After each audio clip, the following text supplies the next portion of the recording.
Hello, everyone, and welcome to episode 128 of Two Amazon Sellers and a Microphone, brought to you by Celozo.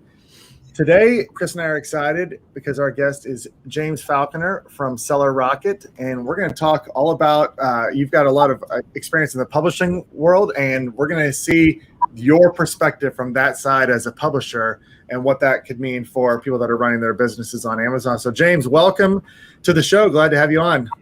Yeah, thanks for having me. It's good to be here. Yes. Yeah, we spoke, it was probably, I don't know, two or 3 months ago, Chris, that we talked to Kurt also from Seller Rockets. We got a little insight into the platform, but we're excited to learn a whole lot more about it and also learn a little bit about your background, James. So real quick, for anyone who doesn't know you or never heard you talk before, give us a little background into how you got into this space and what Seller Rocket is all about as well. Yeah. Oh man, like I think long story short, I've been in this business a long time now, which it means I'm old, I guess. But I've been in publishing for 20 years. So I started back in 2000. Did a lot of my own work. Started my own company at that time. Shortly after that, in about 2005, 2006. We started a site called crackberry.com, and it was all about BlackBerry phones and all the accessories and everything else. So I was doing the writing, I was doing the programming, I was doing the graphics. We even got into like early days of e-com. We opened a warehouse in Florida and we were like shipping products and all that stuff. Anyways, that was tons of fun. And we turned that into a network called Mobile Nations, which became, like we had 4 or 5 sites, we had influencers, a bunch of different things, and it was a ton of fun. We actually sold that to a big publisher called Future back in 2019. So I stuck around with Future for a couple of years, built a team there, left on really good terms. It was just, kind of clear to me, I wanted to move on to other things, do some other things. And that's when I discovered the Seller Rocket team and what they were doing. So long story short, with Seller Rocket, they're able to generate editorial recommendations and article placements within Amazon for sellers, such as your audience. And when I started talking to them, this was super interesting to me because I had dabbled in Amazon myself, like just as kind of like a side project. Like I wanted to figure out how it all worked and why certain brands were doing certain things. So I did that for a few years as well. And I have a healthy respect for you guys and what your audience is no doubt doing. So I have that experience as well. And after some discussions with Seller Rocket, it was very clear that, if I was still doing that, this is something that I would be adding into the mix, the marketing mix of all the stuff to promote my products. Well, this is really interesting to me. I feel like, and speaking from myself personally, and a lot of sellers, is we don't know all the ins and outs of like these editorials and these different placements, where there's articles on Amazon and the impact that can be had by that. And I also feel like our mentality is a lot of times just bootstrapping everything. Yeah. And so when we talk about dealing with a publisher or something, that sometimes seems like that might be way outside of our scope or whatever. So just touch on that. Talk about, like, number one, how powerful these placements and these editorials and stuff on Amazon can be, and then talk about a little bit about how Seller Rocket makes that easy for your client. Yeah, these recommendations and articles within Amazon, and you've probably seen them, right? Like you do a search in Amazon, recommendations will show up. They're very powerful. Amazon, I think, is finding that people just need that external validation from trusted publishers, which a lot of the best publishers in the world are now doing. They've been invited to this program. They're writing up articles, they're writing up recommendations, all geared towards, basically making sales. And on Amazon's side, they're monitoring all of the content and promoting the articles and recommendations that are converting the best, of course. Like they want the ones that convert to be the ones that they're showing to the audience. So, that's, the value of it is like that people really trust those recommendations. And the beauty of what Seller Rocket is doing is they have relationships with most of these publishers already. So if I was thinking about it from my own perspective on, like let's say I have a suite of 5 to 10 consumer electronics products I wanted to start selling in Amazon. If I wanted to go more the traditional route, I could start looking at affiliate agencies, places like Commission Junction and Impact, get my products listed in there, like my company listed in there. But there's going to be no one in those programs that are advocating for me. It all comes back to me. So if I don't do the heavy lifting and all the work, chances are nothing's really going to happen. And I could also go out and do just the guerrilla marketing and PR myself. So, call, email editors, and at all these different publications.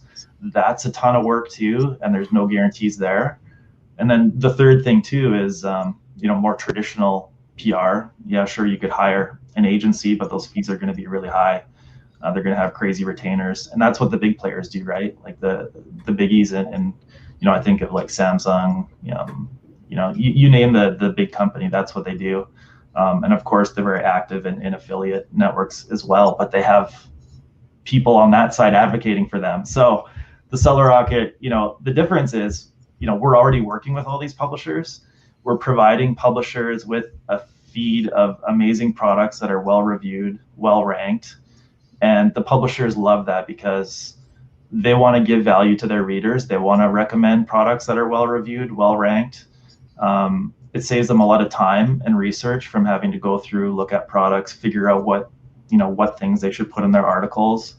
And on the other end of it too, they make money, of course, because Amazon pays them their affiliate commissions on stuff that converts. So it's good for everybody, right? We're just showing them like, hey, here's some product recommendations you guys should consider in your articles. And then on the publisher side, we're like, hey guys, like check all this stuff out. It's all really good stuff. If you want to write about it, great. If not, that's fine. It's up to them, right? Like we're not forcing anything on anybody. I don't want to gloss over that section right there because you make it sound easy, but what you're doing is you're basically the bridge between a seller and the publisher. Yes. But let's go back. Like you could do this on your own. Like a seller could do this on their own, but there's so much to do. Like you gotta go out and contact these people. So let's go back over that again. If a seller wanted to do this on their own, and when I mean do this, I mean like get in control of their product and reach out to PR firms. What is that step? Like they have to go out, and then we're gonna come back and say this is what Seller Rocket is doing. You just sign up a Seller Rocket, and they're gonna handle all this. So if you wanted to do this on your own, like let's go over the problem you're actually solving. Yeah, if you want. What exactly is the seller doing? Yeah, if you want to do this on your own, I mean, you have to build relationships with all the best publishers in the space that you're in, and that's something we've already done. There's a lot of people on the team that we have all those existing relationships. So, and we have their ear. So what we're able to do is take the products, the ASINs from brands that are with us and put them in front of those publishers. So you could do all that heavy lifting no matter what way you want to do it. Like I said, trying to email all these people, call whatever, right? Like you can try and do that, but we already have that in place. So by working with us, you're kind of tapping into like, you're taking kind of like the side door, the back door to like get through and talk to these people. And we can put your products in front of them for consideration. So it's not like a quick fix, right? Like this isn't something where we flip the switch and it's just going to magically turn everything on and you're going to make a ton of sales. No, like that's not what we're about. This is something that's like best practice to add to your marketing mix. So it's going to help everything else you're doing. If you're doing PPC, your rankings are going to see a benefit. There's also going to be a big halo effect because of it, right? Because you're going to start appearing in these recommendations and you might start getting that brand awareness too. So there's a larger picture that definitely does take time to ramp up. And now that we're in the summer with like Q3, Q4 crazy holiday time coming around, like the timing for this right now to have this chat is perfect because getting started right now will give us a little bit of time to get ramped up properly. And it's not just every product. I don't want listeners to think like every product can make it into this program. there's certain stipulations that the product needs to meet before it can be even considered to be in this program with Seller Rocket. What are some of those? Yeah, I mean, the very basics are, we want to see at least 100 reviews on the products, and at least a 4-star rating, because we don't want to be coming to the publishers and saying, hey guys, here's some great products you should consider in your upcoming, editorial and your content, and it's like 2 stars and 5 reviews. Like they're never going to write about that, right? So we need that base of proof that the product is good, well reviewed, well ranked, and that's setting you off on the right foot to get started. So this program, I mean, it's essentially just going to solidify your product. That if it's doing that, you've got a product that's doing well on Amazon, like you said, it's got the reviews, it's got the stars, and then this is just building out your marketing even more so that you're more relevant. But I'll tell you, when you see and I feel like Amazon is putting these placements more and more all over these editorials that they've got. I mean, it seems like almost every search now that I do, you see a section for that, which you didn't used to see as much. So there's got to be a fairly large impact when you show up in these spaces. Is that what is that what you're seeing? Is just a fairly good impact on sales once you get in these? Yeah, it's huge, right? Like the editorial recommendation widget that you're seeing, it's not going away. I mean, Amazon is routinely testing it against other things, and they keep on coming back to it. So it's working. Like it drove billions in sales last year. So it's that it really is that external validation from trusted folks, right? Like from big publishers, and people read that, they trust it, they click, they buy. So that's what's happening right now. Are these articles or recommendations, are they showing up in other places besides Amazon as well? Are these publishers publishing them off Amazon and directing traffic so they're getting the affiliate commission as well? Yeah. I mean, it could be both, right? Like definitely in Amazon is what we're focused on. But because we're getting in front of those publishers too, I think what a lot of publishers do is they're always looking for recommendations and products and services to put in their content to match their editorial calendars. So if they can leverage that as well for offsite, we call it on their own platform, we're seeing a lot of that too, right? So we're building out that offsite product as well, where you're gonna get the benefits in Amazon, but offsite definitely benefits too. And for the sellers listening, like you can, from a publisher perspective, they prefer to send the links back to Amazon because they know that it's going to convert, right? So for them, the bottom line is, Amazon wants to make sales, the publisher wants to inform and service their reader with great recommendations, but they also want to make money too at the end of the road. So for any sellers listening, if they wanted to send clicks back to somewhere else than Amazon, that probably wouldn't be what the publisher wants to see, because they want to get that click through to Amazon. They're going to get the larger basket value because chances are, that user has 3 or 4 other things in their cart. So it just kind of builds, right? Like everything's pointing back to Amazon, and the sales happen there. Yeah, I mean, that's where all the conversions are happening. Let's go to that. Let's go to the perspective of the publisher, because that's a side I don't think that we even really know about. What would a publisher do to get products? And what's that side of the business look like? I mean, we know about from the seller side, they have to go out and reach out to these people. But what's a publisher do without using the tool like Seller Rocket, or without having some type of relationship like this? Yeah, I mean, it's different at every publisher. It's probably a little bit different, right? But I think what happens is there's, they have their editorial calendars, and content is planned out months and months in advance, right? So, publishers are already working on gift guides for the fall and for the holiday season, and it'll fall back on editors and researchers and others at these publishers to dig out and find products that they think they should be recommending in these articles. So Seller Rocket comes in there, and they're actively advocating for brands and for sellers getting these products in front of them all the time, it's making, from the publisher side, it's making a lot of people's jobs easier because we're saving them that time. Is their main monetization affiliate revenue across the board? Is that, I mean, is Amazon doing anything with them or that? Because I'm curious about that aspect of it as well. Like, who is allowed to write these editorials on Amazon? Do you have to be a publisher of good standing or a large size, or how's that work? Yeah, I mean, it's a mix of sizes, but they're all quality publishers, right? Specifically, like for me, I have a ton of experience in the consumer tech space, and all of the best publishers in that space are in the program.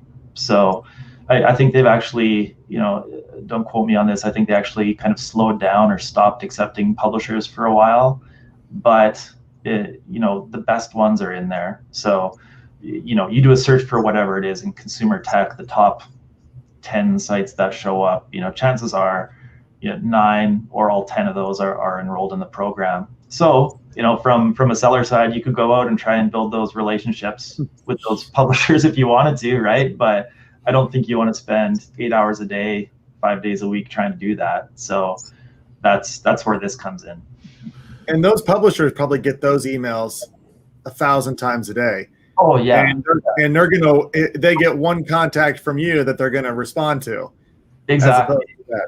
Yeah, exactly. It's crazy. Like through the years, I remember, you just look at your inbox and you can feel the pitch a mile away, right? Like just reading the first couple words of a subject line, right? Like you just know it's okay. Like I don't have time for this right now. It sounds like my LinkedIn notifications with freight forwarders. As soon as you say you're an Amazon seller on LinkedIn, you get 9 trillion freight forwarders coming after you. Oh gosh. This is interesting to hear this side of it. You see these things, these little spaces on Amazon. You don't really understand or think about the massive scope behind the scenes. I mean, Amazon has a full publisher vetting section of their business where they're bringing people on for this. There's two things that Seller Rocket does. If I'm correct here, it's the editorials and then it's the offsite traffic. Is that right? Yeah, there's 2 components to it. I mean, it's all the on Amazon stuff, so the recommendations that you're seeing, and there's dedicated articles too, right? So those are basically the 2 deliverables. So if you come on the on-site portion of the service, which is what we call it, those are the 2 things that we're actively trying to get all of our sellers placement on those 2 things. And then on the off-site is what we call it, is kind of the more traditional, placements on, name a big site where we're advocating for the products to get placements in whatever kind of guides, top lists, just articles in general, any kind of mention we can generate, and we're working on that too. And is that traffic driven back to Amazon or to your site if you had your own affiliate program? Yeah, it really depends on what you want to do, right? Obviously, I've been seeing a mix. A lot of people still want to send back to Amazon. We're seeing other brands, obviously, with some of the stuff that's happened recently, wanting to send some links back to their own D2C site, right? So we can accommodate for both. It's whatever is preferred. If you want to use your own affiliate links, whatever, that's fine too. It's more just, tell us where you want the traffic to go when we get you a placement, and then we'll use those links. So Amazon recently rolled out this attribution. You can earn up to like 10% for sending external traffic to your store page. You first have to put the attribution tag on the product with the link, and then that link, I'm assuming we could give you that link, or the seller could give you that link. But within that link, can it be, I don't know how to say this the right way. Can it be keyword generated? Like if I'm selling Bluetooth headphones, can I type in Bluetooth headphones, find my product, and then send you that link? And that's the link that the publisher is going to use for that article? Yeah, that's a good question. What we do when we bring on new clients is you provide the list of ASINs you want us to work with. Okay. And of course, like the reviews and the ratings. But on top of that, we ask you for a list of your most important keywords for each product. So that's the information we ingest from the start. In terms of the actual linkage, we'd have to sort that out. That's the information that we take like from step one is yeah. And then whatever links populated, that's just what either way you're going to get a good version. I'm just trying to think of ways to kind of boost it up a little bit better for the seller. So, and from the seller's perspective now, what does it cost? What are the fees associated with using Seller Rocket? Right. There is it's a $1,000 setup fee at the beginning, and then after that, it's a simple $100 per ASIN plus a 10% rev share, so a GMV rev share. So it's very highly performance based. If you had 5 products, you're paying $500 a month to have this whole team advocating for your products, and then on top of that, you only pay for the sales that are generated. So it's kind of beautiful in that regard. If I was selling stuff right now, I would be doing it. Yeah, I would happily have a team out there advocating for my products. And everything is attributed last click, 24-hour cookie. You also get a login to a dashboard where you can log in. You can see the placements as they happen. You can look at all the numbers, right? How well it's converting. So it's all very transparent. It's all right there for sellers, and it's performance based, which when I started talking with Seller Rocket, I had to take a step back. I was like, oh, really? Okay. I kind of wish I was still selling stuff because it's like 100%.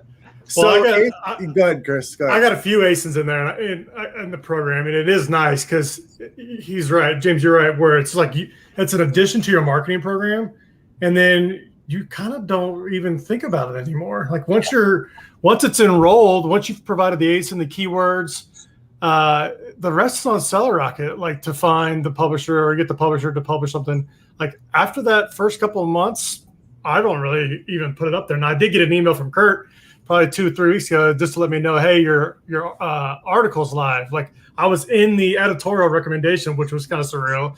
It's kind of cool, but you do see a little pickup from that, and then it just kind of validates the brand, validates your product. But really, like after I got it in there, there was really nothing else I needed to do. I just enrolled the ASIN, threw a couple keywords in there, and that was it.